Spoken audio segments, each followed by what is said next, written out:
أعوذ بالله من الشيطان الرجيم بسم الله الرحمن الرحيم رب اشرح لي صدري ويسر لي أمري واحلل عقدة من لساني يفقهوا قولي. ګرانو قدرمنو کتونکو السلام علیکم ورحمت الله وبرکاته. امید ده چې ټول دوستان خويندې میندې وروڼه کشران مشران به د صحت او د عافیت په جامه پټ یي. الله رب العزت دې زمونږ ټول کتونکي ټول مسلمانان څومره محتاج دي الله رب العزت دې هغوی د محتاجۍ نه خلاص کړي.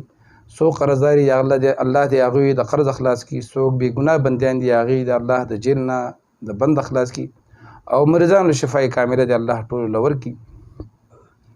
دوستانو زمونږ د پښتو چینل زمر ټي وي څنګه چې تاسو معلومات دي چې زما به د زمر ټي وي کې یو ویډیو په پښتو کې یو په اردو کې. نو دا په اردو کې د هغه کسانو دپاره کومه چې کوم زموږ خویندې وروڼه دي یا داسې ځای کې چې په اردو باندې نه پوهېږي نو همغه ویډیو زه پښتو کې هم کوم او که اردو باندې پوهېږي نو اردو کې هم هغه کتلی شي.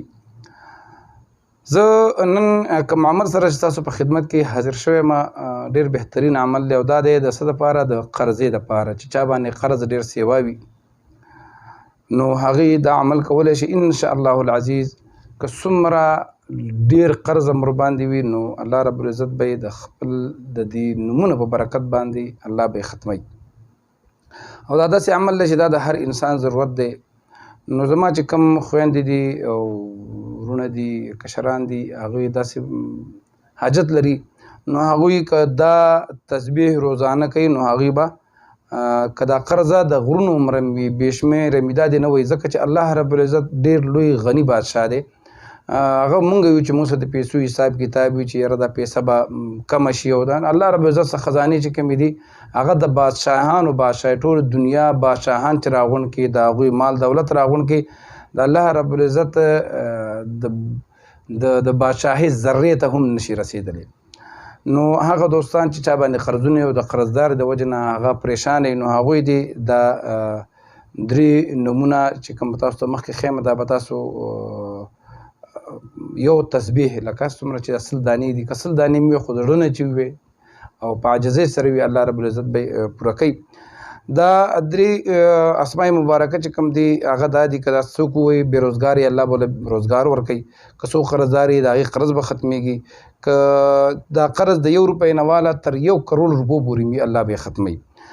دا د هر یو چا دپاره دی غریب دی که امیر دی الله رب العزت د هغې ټول یو شان بندگان دي. نو دا درې اسماء مبارکه چې کوم دي دا دي یا الله یا رافع یا نافع. دا درې اسماء مبارکه دي.